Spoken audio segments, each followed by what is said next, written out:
Selamat datang kembali di channel Oyen Keke.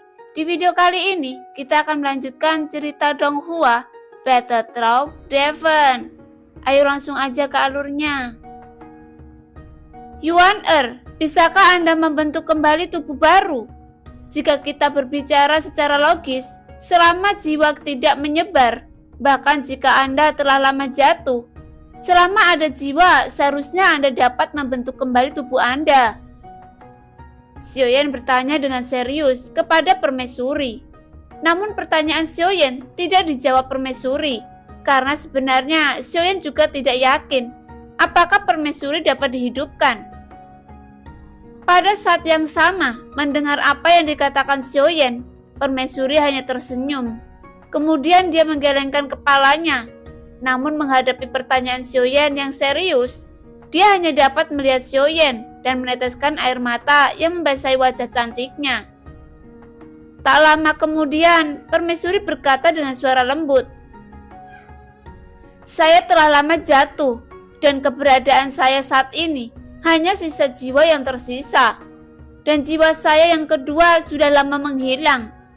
Jadi tidak ada cara untuk bereinkarnasi untuk waktu yang lama.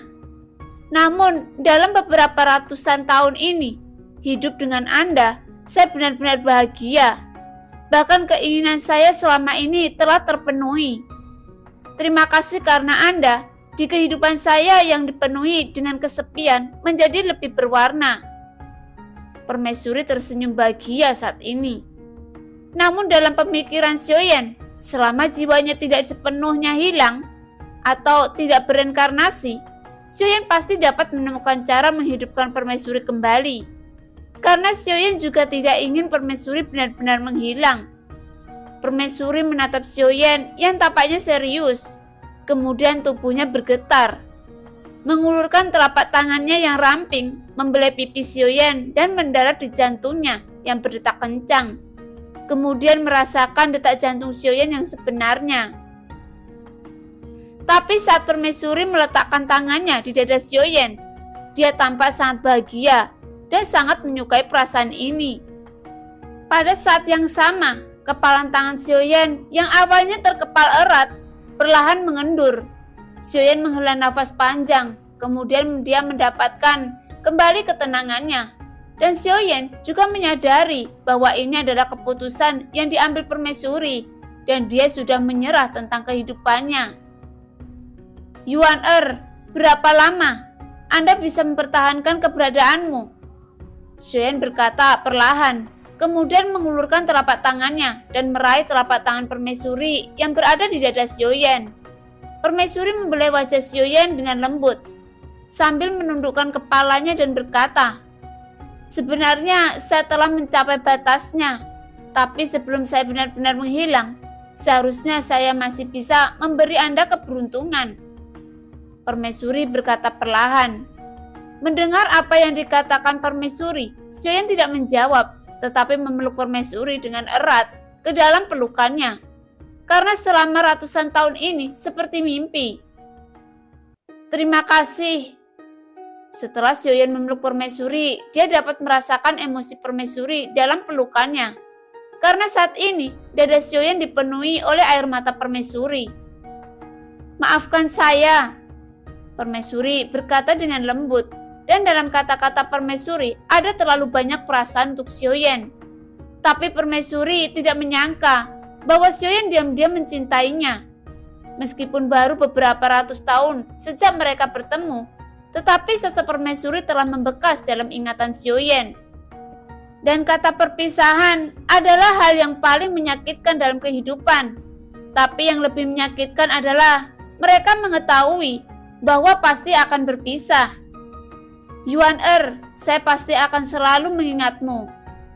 Xiaoyan tersenyum kecut, memeluk erat permaisuri dan berkata dengan suara perlahan, saya harus pergi. Sekarang, Taisu telah melancarkan invasi ke Sensi lebih cepat dari yang saya perkirakan. Saya juga tidak mengetahui situasinya, jadi saya tidak dapat menundanya lebih lama lagi. Mendengar apa yang dikatakan Xiaoyan, permaisuri menganggukkan kepalanya di depan Xiaoyan. Keduanya yang berpelukan dengan sekuat tenaga. Sekarang, saatnya untuk berpisah. Karena setiap cerita memiliki akhir. Ada pertemuan, pasti ada perpisahan. Pasukan Taisu yang tersisa dan melarikan diri telah ditangkap. Tetapi sayang, semuanya menutup diri. Jadi pasukan Api Merah tidak mendapat informasi yang berguna tentang mereka. Permaisuri berkata dengan menyesal, jika Anda menghancurkan semua orang dari Taisu dengan cara ini, mungkin Anda akan mendapatkan balas dendam dari Taisu. Xiaoyan tersenyum kecut dan berkata perlahan. Permaisuri tersenyum ketika mendengar kata-kata itu dan berkata dengan acuh tak acuh, selama Sensi dapat mengalahkan Taisu, dunia nyata Xuanyin akan memiliki secercah kehidupan dalam dunia ini. Apakah mungkin mereka tidak akan membalas dendam? Karena Yuan telah mengepung dan menghancurkan pasukan Taisu yang ada di dunia nyata Xuanyin. Xiaoyan melanjutkan, saya telah memikirkan semua kemungkinan terburuknya sebelumnya. Tetapi benar-benar Taisu ingin membalas dendam pada dunia nyata Xuanyin. Mungkin tidak untuk saat ini. Karena jika mereka ingin membalas dendam sekarang, mungkin mereka tidak akan bertahan menghadapi perlawanan Sensi. Permaisuri berkata dan tersenyum kecut. Dalam hal ini, Anda dan Yang Mulia sangat mirip. Karena dalam menghadapi situasi apapun, Anda tetap peduli dengan dunia. Tetapi semua dunia memiliki takdirnya sendiri. Jadi Anda tidak perlu terlalu banyak berpikir. Kembalilah ke Sensi secepatnya. Mungkin dalam pertempuran ini pasti akan sangat mengerikan. Jadi Anda harus berhati-hati. Dalam kata-kata permaisuri, sepertinya ada kekhawatiran di dalamnya. Seperti seorang istri yang akan ditinggalkan suaminya untuk waktu yang lama. Saya akan mengambil setengah dari sumber daya yang ada di dunia nyata Xuanyin. Jadi setidaknya dunia nyata Xuanyin dapat membantu Sensi. Karena jika Sensi dikalahkan oleh Taisu dan tidak akan ada subdunia yang selamat, jadi keberadaan sumber daya tersebut tidak memiliki arti tersendiri. Jika setelah Anda memenangkan pertempuran melawan Taisu dan Anda masih ingat tentang dunia nyata Xuanyin, Anda dapat mengembalikan sumber daya tersebut. Permaisuri melanjutkan perlahan.